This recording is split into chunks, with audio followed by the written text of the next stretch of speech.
মুক্তিযুদ্ধে নারীদের অংশগ্রহণ নিয়ে এই প্রামাণ্যচিত্র নির্মাণের কাজ তড়িঘড়ি করে শুরু করতে হয়। মুক্তিযোদ্ধা নারীদের নিয়ে আগে কাজ করার অভিজ্ঞতা এই প্রামাণ্যচিত্রে সহায়ক হবে ভেবে কিছুটা স্বস্তিতে ছিলাম, কিন্তু সমস্যা হলো প্রামাণ্যচিত্রটি শুরু করব কিভাবে। দলের সবার কথা প্রামাণ্যচিত্রটি শুরু হোক 1970 থেকে এবং যতটুকু সম্ভব মুক্তিযুদ্ধের ফুটেজ ব্যবহার করা হোক।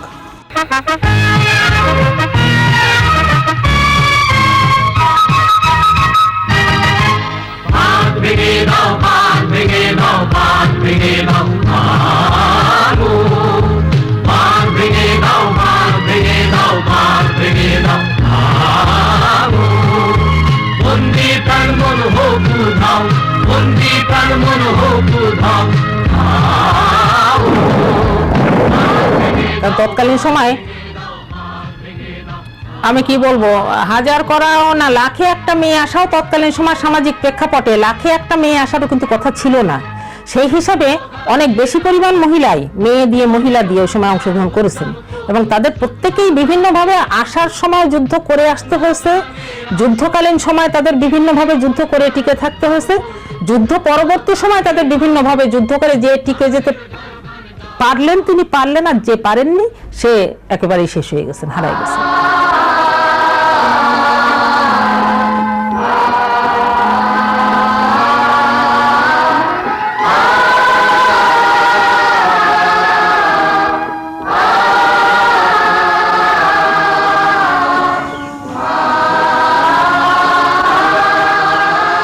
বানারীপাড়া, বরিশাল। শুটিং শুরু হয় এই মুক্তিযোদ্ধার। ৭১-এ 17 এপ্রিল গাভায় যখন আর্মি আসে প্রথম, সেদিন আমার স্বামী মারা যায়। তো এই স্বামী মারা যায়, তারপরে তখন আমাদের ওইখানে সিরাশিকদের একটা ঘাঁটি ছিল আমাদের গ্রামের পাশের গ্রামেই। তো তখন আমি পাগলের মতো ওই সিরাশিকদের লোকজন আজকে আমাকে সবসময় উদ্বুদ্ধ করতো যুদ্ধে যাওয়ার জন্য। তা আমি ওই তাদের কথা শুনতাম ঠিকই, কিছু বলতাম না, বলার বাক শক্তি আমার রহিত হয়ে গেছিল। তখন একদিন সিরাশিকদের আজকে একটা রাইফেল আমার হাতে দিয়া বলে যে আপনার স্বামীকে যারা মারছে আপনি তাদের এইটা দিয়ে মারবেন, এই বলছে। পরে ওইটা আমি ধরছি এই যুদ্ধে যাওয়ার আমার উদ্যোগ। এই যুদ্ধে যাওয়ার পরে তাদের ক্যাম্পে গেছি প্রথম, সাথে আমার মা ছিল। ক্যাম্পে যাওয়ার পরে ওই আতার একটা দোতলা ঘরে ওই পেয়ারা বাগানে বসিয়েই আমাকে ট্রেনিং দিছে সিরাশিকদের নিজে, তারপর সালাম ভাই দিছে, ফিরোজ কবির ট্রেনিং দিছে। ওই ট্রেনিংয়ের পর 17 দিন ট্রেনিংয়ের পরেই আমি অল্পতেই শিখে গেছি। শিখে যাওয়ার পরে তো আমি যেখানে বিভিন্ন জায়গায় আমি নিয়ে যেতাম। ওখানে আমাকে ট্রেনিং দিয়েছে রিভলভারের, রাইফেলের আর গ্রেনেড। অতি সাধারণ একজন গৃহবধূ শোভারানী এরপর ধীরে ধীরে হয়ে ওঠেন দুর্ধর্ষ মুক্তিযোদ্ধা।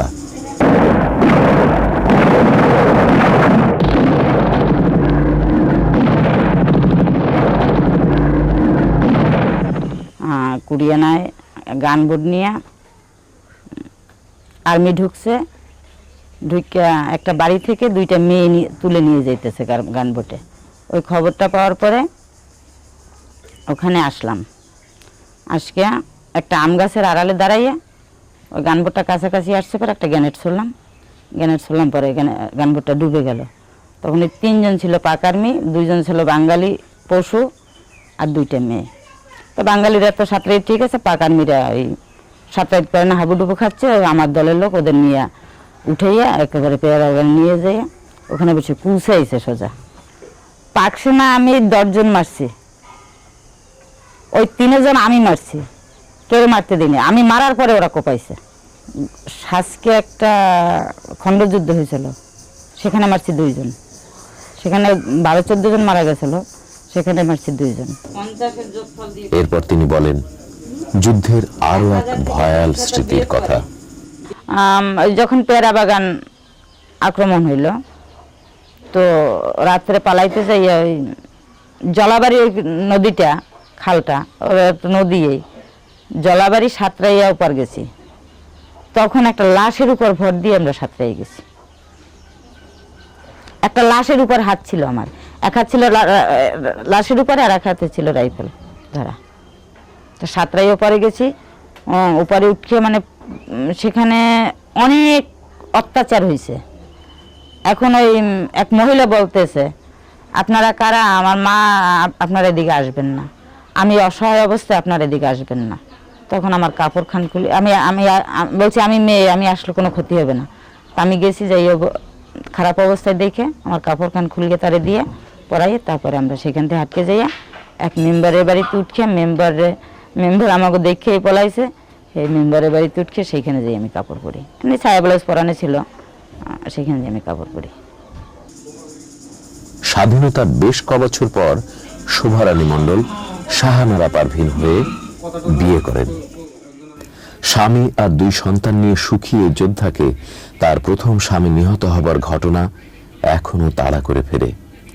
আমার এই গাধায় এখনো একটা লোক আছে, আমার ইচ্ছা করে মানে যে কোনো রাত্রে যে আমি এখন যাই ওকে মেরে ফেলে আসি, ওই আমার স্বামীকে ধরাই দিচ্ছে। সেই লোকটাকে কিন্তু আমি আজও মারতে পারি নাই তার ছেলের জন্য। তার ছেলে তখন ইপিআর চাকরি করতো ওই সময়, বড় ছেলে ওই পিআর থেকে পালাইয়া মুক্তিযোদ্ধায় গেছে।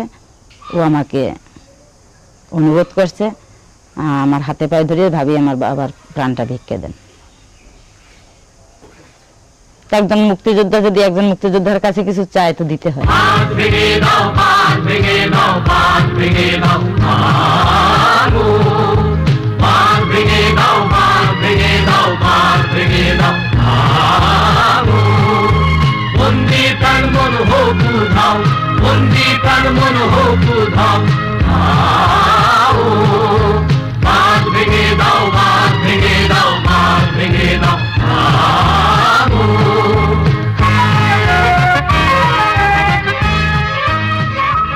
খুরশিদ জাহান বেগম তখন ছাত্র রাজনীতির সাথে সরাসরি যুক্ত ছিলেন। অপরদিকে বড় হয়েছিলেন পাকিস্তান আর্মিতে, যিনি ছুটিতে বাড়ি এসেছিলেন। ভাইয়ের উৎসাহে কয়েক মাসের শিশু সন্তান নিয়ে তিনি চলে যান সুন্দরবনে যুদ্ধে অংশ নেবার জন্য। কলেজে স্বাভাবিকভাবে যেটা 69-এর যে ইয়েটা আসছিল, গণ আন্দোলনের সময়টা, ও সময়টা আমি অল্প স্বল্প হলেও ছাত্র রাজনীতির সঙ্গে জড়িত ছিলাম, বা সেই হিসেবে আমাদের যেটুকু অংশগ্রহণ করার ছিল সেটা আমরা করেছি। ধাওয়াও ছোটাছুটিও করেছি, মানে এরকম একটা অবস্থার ভিতরে তখন আমরা ছিলাম। তো তারপরে তো পরবর্তীতে তো মুক্তিযুদ্ধের পরবর্তীতে যখন ইয়ে শুরু হয়ে গেল মুক্তিযুদ্ধের, তখন অবশ্য আমি ফকিরহাটে ছিলাম, আর তখন আর বাগেরহাটে থাকার মতো পরিস্থিতি ছিল না থাকা বিধায়, আর তখন কোলে একেবারে কয়েক মাসের নিয়ে আমি ফকিরহাট চলে যাই। তো তারপরে একটা সময় যখন 9 নম্বর সেক্টর ইয়ে হলো বা সাব সেক্টর সুন্দরবনে হলো মেজর জিয়াউদ্দিন আহমেদ করার পরে, আর তখন এই ছেলের আব্বাও ওখানে সেকেন্ড ইন কমান্ড ছিলেন। এটা জানতে পারার পরে আর কি আমরা 2 ভাই বোন আল্লাহ করে রওনা হয়ে গেলাম। যে আমার বড় ভাই বললেন যে দেখো, এভাবে ঘরে বসে প্রতিনিয়ত মরার চেয়ে মরলে একবারেই মরি, আর না হয় যুদ্ধ করে যে দেখি বাঁচার পথ করা যায় কিনা। সেইভাবে বেরিয়ে পড়লাম। পরে কোনো এক সময় যে পৌঁছালামও সেখানে। প্রথমে পৌঁছান সুন্দরবন এলাকার ওয়াবদা নামক স্থানে। সেখানে দেখা হয় 9 নম্বর সেক্টরের সাব সেক্টর কমান্ডার মেজর জিয়াউদ্দিনের সাথে। এবং ওখানে জিয়াউদ্দিন বলল কি যে, দেখেন ভাবি, আপনি তো কি যুদ্ধে যাবেন? তাই বলে হ্যাঁ, যুদ্ধে যাওয়ার জন্য এসছি, নাহলে তো পর্যন্ত আসতাম না কষ্ট করে। তো বলছে দেখেন, যুদ্ধ তো অ্যাকচুয়ালি অনেক ধরনের। আমি আপাতত আপনাকে যে ইয়েটা দেব সেটা হচ্ছে যে আপনি ট্রেনার হিসেবে থাকবেন। আপনাকে আমি সব রকম আর্মসের ট্রেনিং দেব, আরও মহিলারা আসবেন, মেয়েরা আসবেন, নিউলি রিক্রুটেড যে সমস্ত ইয়েরা আসবে, আমরা তো সবসময় থাকতে পারবো না। আপনি এদের অন্তত প্রাথমিক পরিচিতি বা কোন আর্মসটা কীভাবে ইয়ে করতে হয় আপনি এই ট্রেনিংটা দেন। আপাতত এতে থাকেন, প্রয়োজন হলে তো অবশ্যই আপনি যুদ্ধে যাবেন, ফিল্ডে যাবেন, কিন্তু তার আগে আপনার এই দায়িত্বটা পালনও কিন্তু আপনার আরেকটা ইয়ে। তো ওইভাবে উনি আমার ট্রেনিং দিতে থাকলেন। উনি আরও 2-1 জন সঙ্গে ছিল। বাংলাদেশের নাম রক্ত দিয়ে নাম লিখেছি, বাংলাদেশের নাম। মুক্তি ছাড়া তুচ্ছ মোদের, মুক্তি ছাড়া তুচ্ছ মোদের এই জীবনের নাম, এই জীবনের নাম, এই জীবনের নাম, এই জীবনের তো এইভাবে ওখানে ওয়াপদার পরেই কয়েকদিন ওখানে আমার ট্রেনিং হলো। একটা দেওয়ার পরে ওখানে কয়েকদিন পরে আমাদের মূল আর কি যে ক্যাম্প তাম্বুল বুনিয়া, ওটা ওইখানে ছিল হচ্ছে মূল ক্যাম্পটা তাম্বুল বুনিয়ার এক পাশে। এবং ওই তাম্বুল বুনিয়ারই বিভিন্ন মানে যে শাখা প্রশাখা নদীগুলোর ভিতরে ঢুকে গেছে খালগুলো, ওইগুলোরই চারপাশ ঘিরে মূল ক্যাম্পটা ছিল। অন্যান্য ক্যাম্প যেমন তার মধ্যে একটা ছিল চিকিৎসার ক্যাম্পের সঙ্গে অন্য কোনো ক্যাম্পের যোগাযোগ ছিল না। রান্না বান্না খাওয়া দাওয়া সেটা এক পাশে ছিল। আর হলো বিভিন্নভাবে ট্রেনিং নেওয়া হবে, রসদপত্র রাখা, আর বিভিন্ন খালের পাশ দিয়ে যে বিভিন্ন রকম ক্যাম্প ছিল। তা আমাদের যেখানে রাখা হয়েছিল মূল ক্যাম্পের ভিতরে, যে ওই সব গরান টরান ওই জাতীয় গাছ যেগুলো একটা লেভেলের উপর ওখান থেকে কেটে ওর উপরে টং, ওরই যে ডালপালা ইটে দিয়ে বিছায় আটকায় লোহা পেরেক মেরে ও তার উপরে টং, তার উপরে আপনার উপরে গোলপাতা দিয়ে ছাউনি, কোনোটা ছাউনিও ছিল না, ঘন গাছ উপরে ওই ছিল থাকার ব্যবস্থা। আমি মূলত এভাবে ট্রেনিং নেওয়ার কিছু পরে যে ওনারা সামনে বসেই আমাকে বলতেন যে এখন এগুলো আপনি এদের করান। তখন ওই যেভাবে আমাকে করানো হয়েছে ওনাদের সামনে বসেই আবার ওইগুলো আমাকে করতে হতো, করে আবার বুঝাতে হতো। ঠিক যেভাবে আমাকে খোলাটা প্রত্যেকটা যন্ত্রাংশের নাম, সেগুলো কিভাবে রক্ষণাবেক্ষণ করতে হবে, তারপরে সেগুলো দূরে কোথাও ক্যারি করতে হলে কোনভাবে সেগুলোকে ফোল্ড করে কিভাবে নিয়ে যেতে হবে, এই করতে হবে। এখন কিন্তু আমি ওই ইয়েগুলো বলছি, আমার সে নামধাম কিছুই মনে নেই কিন্তু এখন আর। তো আবার সেগুলোকে খুব অতি দ্রুত কিভাবে সেট করতে হবে, এই করতে হবে, তারপরে সেগুলো পরিষ্কার পরিচ্ছন্ন করতে হবে কি করে। ওই ওনারা আমাকে ঠিক যেভাবে তালিম দিয়েছিলেন আমি আবার পরবর্তীতে ওদের ওইভাবে তালিম দেওয়া ধরলাম। নতুন ছেলে যারা ঢুকতো তারা ও আমার সঙ্গে প্রথম কিছুদিন ওনারা থাকতেন, পরে আর থাকতেন না। ক্যাম্পে তিনি শুধু ট্রেনারই ছিলেন না, পাশাপাশি মায়ের মমতায় সেবা করেছেন আহত মুক্তিযোদ্ধাদের, প্রয়োজনে খাবার তৈরি করেছেন, আর তৈরি করেছেন মুক্তিযোদ্ধাদের জন্য পোশাক আর মশারি। তার কাছে জানতে চাইলাম কি অস্ত্রের ট্রেনিং তিনি দিয়েছেন নতুন মুক্তিযোদ্ধাদের। মূলত দেওয়া হয়েছে গ্রেনেডটা, আর দেওয়া হয়েছে আপনার ওই স্থল মাইন, যেটা ওই এর মতো একটা গামলার মতো, ওইটা কি করে খুলতে হবে, কি করে সেট করতে হবে, ওইটা কি করে মানে ইয়ে করতে হবে, ও ডিটোনেটর কিভাবে সেট করতে হবে, কিভাবে সেটা খুলতে হবে। প্রথম গ্রেনেড দিয়ে শুরু হয়, তারপরে 303 SLR আপনার, তারপরে স্টেন মেশিন গান যেটা, একটা তো স্টেন মেশিন কার্বাইন, SMG আর SMC, তারপরে আপনার short machine gun, long machine gun, আর যেটা, এবং সে আর এর ট্রেনিং আমার খুব ভালোভাবে ছিল। তারপরে আপনার ওই 3 ইঞ্চ মোটর, 5 ইঞ্চ মোটর, এই পর্যন্তই আমার এই সবগুলোর উপরে আমারও ট্রেনিং হয়েছে। আর আমি যাদের ট্রেনিং দিছি আমিও তাদের।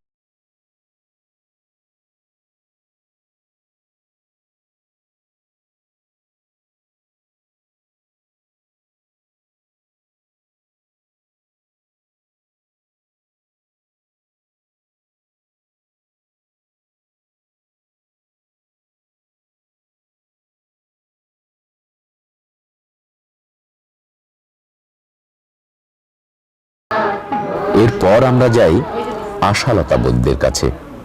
কোটালীপাড়ার এই বীর মুক্তিযোদ্ধা বর্তমানে একটি প্রতিষ্ঠানের নির্বাহী। ছোটবেলা থেকে অন্যায়ের প্রতিবাদ করা তাঁর স্বভাব। স্কুলের জানালা ডিঙিয়ে দৌড়ে যোগ দিতেন মিছিলে, পরীক্ষায় হতেন প্রথম। তাই স্বাধীনতা যুদ্ধে অংশগ্রহণ ছিল তার জন্য অবশ্যম্ভাবী। বীর মুক্তিযোদ্ধা হেমায়েত যখন তার বাহিনী সংগঠিত করতে থাকে তখনই ডাক আসে আশালতা বৈদ্যের।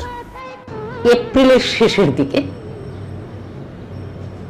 বেশ রাতে আমাদের হেমায়েত ভাই 8-10 জন লোক নিয়ে এসে আমাদের বাড়িতে হাজির। হেমায়েত ভাই বললেন যে কাকা একটা ছেলে অথবা একটা মেয়ে দিবেন যুদ্ধে, কাকে দিবেন জানি না। আমি বললাম যে বাবা আমি যাব যুদ্ধে। আমার বাবা স্বতঃস্ফূর্ত বললেন ঠিক আছে।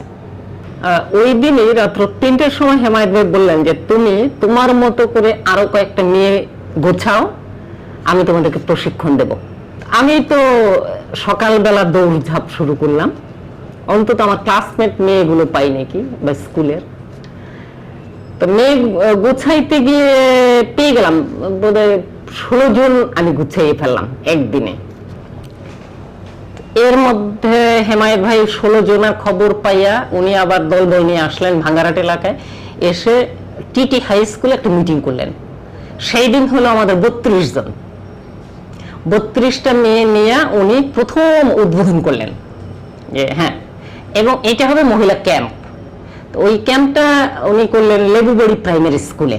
বলেন যে তোমাদের প্রতিদিন সকাল 7টা থেকে প্রশিক্ষণ দেওয়া হবে, প্রত্যেকটি মেয়ে আশালতার বাড়িতে থাকবা। এই দেখতে না দেখতে 1 সপ্তাহের ভিতরে আমরা 45 জন মেয়ে, মানে আমার বয়সী মেয়ে, বয়স্ক মেয়ে, সব মিলে 45 জন সংগ্রহ করে আমরা বললাম যে ঠিক আছে। এমতো অবস্থাতে আমাদেরকে প্রশিক্ষণ দেওয়া শুরু করলো। প্রথম দিল বোম বানানো, কিভাবে বোম বানায়। দেন বোম বানানো হয়ে গেলে এখন আমাদেরকে বললো যে রাইফেল চালানো, রাইফেল চালাইলো, তারপর পিস্তল, তারপরে মেশিন গান। একটা পর্যায়ে গিয়ে আমাদের 4-5 মাসের পরে শতাধিক মেয়ে হয়ে গেল, ওদেরকে ভাগ করে দিতে হলো। তারপরে দেখা গেল 300 মেয়ে হয়ে গেল, এবং তাদেরকে আমাদের এই 45 জনকে যেমন স্কিল ট্রেনিংটা দিল অস্ত্রের, তাদের আর ওভাবে ওখানে আনলো না। প্রাথমিক একটা ট্রেনিং দিয়ে দিয়া, এবং ট্রেনিং মাস্টার তো তখন আমি হয়ে গেলাম। আমি সহ হেমায়েত ভাই একটু ফলো আপ করতেন, কমলেশদারে পাঠাইতেন। এই দুজনেই আমাদের বেশি দেখাশোনা করেছেন। কিন্তু ওরা আসলে ফার্স্ট এড ট্রেনিংটা দিয়া ডক্টর ফিলিপ, মাদারীপুরের ডাক্তার হলো শ্যামাপ্রসাদ বুদ্ধ, আর ডলিদি ইনজেকশন দেওয়া, ফার্স্ট এড করা। আপনার ওই যে হেমায়েত ভাইয়ের নার্সিংটা কিন্তু আমি এবং আমরাই করেছি।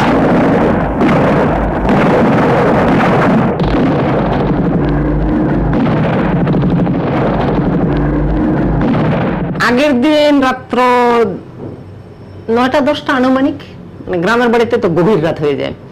এই সময় হেমায়েত ভাইয়ের লোক এসে বললেন যে এক্ষুনি রওনা হয়ে যেতে হবে রামশিল, আগামীকাল পাকার মেয়ে আসবে, পুরা কোটালি পাড়া ঘিরে ফেলবে। তবে স্পটটা হবে হেমায়েত ভাইয়ের নির্দেশ মোতাবেক রামশিল বাজার। আমি আমার লোকজন নিয়ে রামশিল রওনা হওয়ার পথে জহরিকান্দি একটা স্কুল আছে যেখানে পুরুষ মুক্তিযোদ্ধাদের প্রশিক্ষণ দেয়, ওইটার পাশেই আছে ঠাকুর বাগান, ঠাকুরদের বাগান। হেমায়েত ভাইয়ের কথা মতো, মানে যে মেসেঞ্জার আসলো ওনাকে বললাম যে আমরা ওখানে গিয়ে থামবো। তা ঠাকুর বাগানে গেলাম, তখন ঘড়ি টড়ি তো ব্যবহার করি না, রাত্র গভীর, নৌকায়।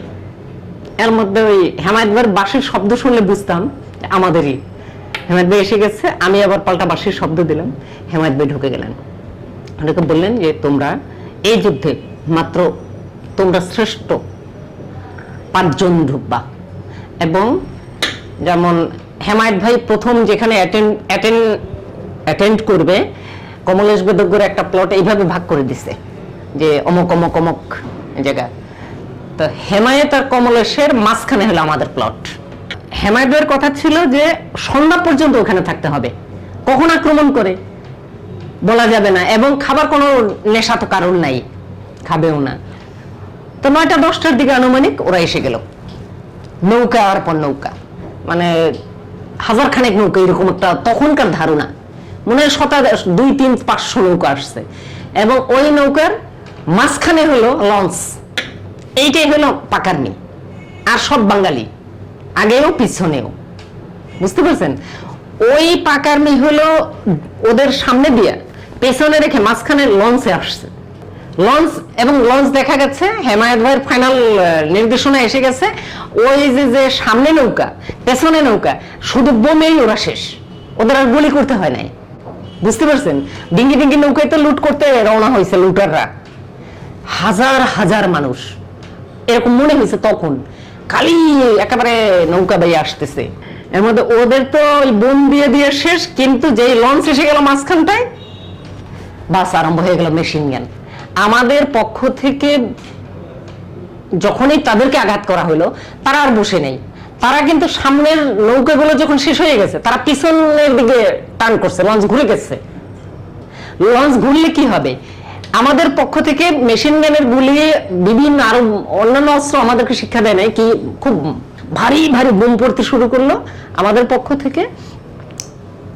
লঞ্চ ডুবে যাচ্ছে, কিন্তু লঞ্চের ভেতর থেকে 8-10 জন মিলিটারি পাকার্মি ধামাধাম করে নদীতে পড়ে গেল। এর আগখানেই হেমায়েত ভাই গুলিবিদ্ধ হইল। গুলিবিদ্ধ হয়ে উনি ওখানে কাতরাচ্ছে, কিন্তু আমাদের কমলেশ বেদজ্ঞ এবং অন্যরা সবাই মার্চ করে ওই লঞ্চের পেছনেই ধাওয়া করছে, এবং লঞ্চ এদিকে আর মুভ না করে পেছন হেঁটে যখন পয়সারহাট ছেড়ে কোটালীপাড়ার নদী ছেড়ে গেছে, ওদের পেছনে যেন আমাদের মুক্তিযোদ্ধা পুরুষ বাহিনী আছে, থেমে নাই। আর ওখান থেকে কোনো রাজাকার ফিরে যায়নি। বিজয় নিশান উড়ছে ও,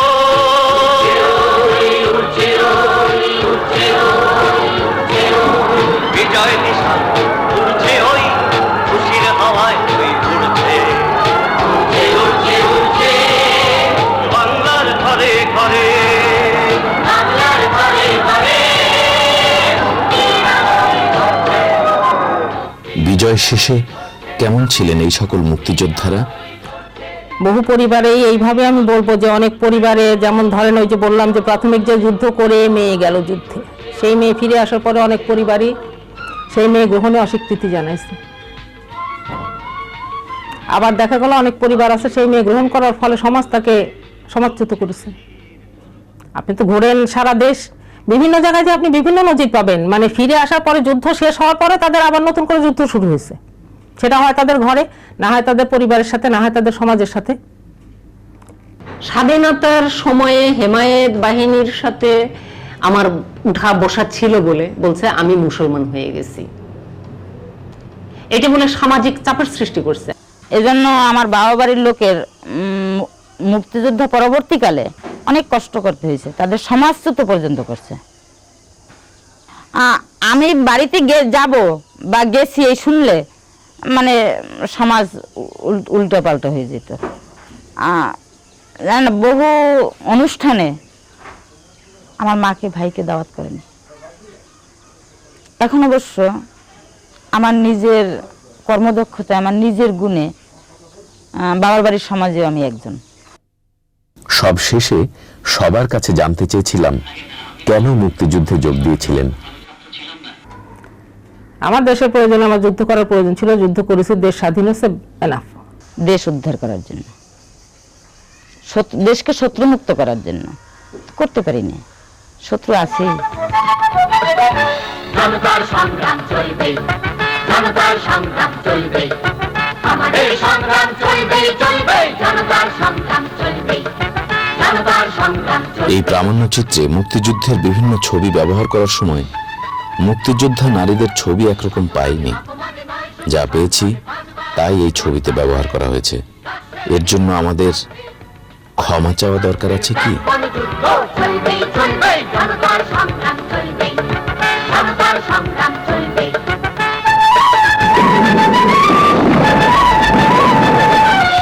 করোনা প্রলোভন ফলবে হোক না আবার নিশ্চিত, আমরা তো সময়ের সারথি, বেশি দিন কাটাবো বেনিদ্র, বেশি দিন কাটাবো বেনিদ্র। দিয়েছি তো শান্তি, আরো দেব স্বস্তি, দিয়েছি তো সম্ভব, আরো দেব হস্তি।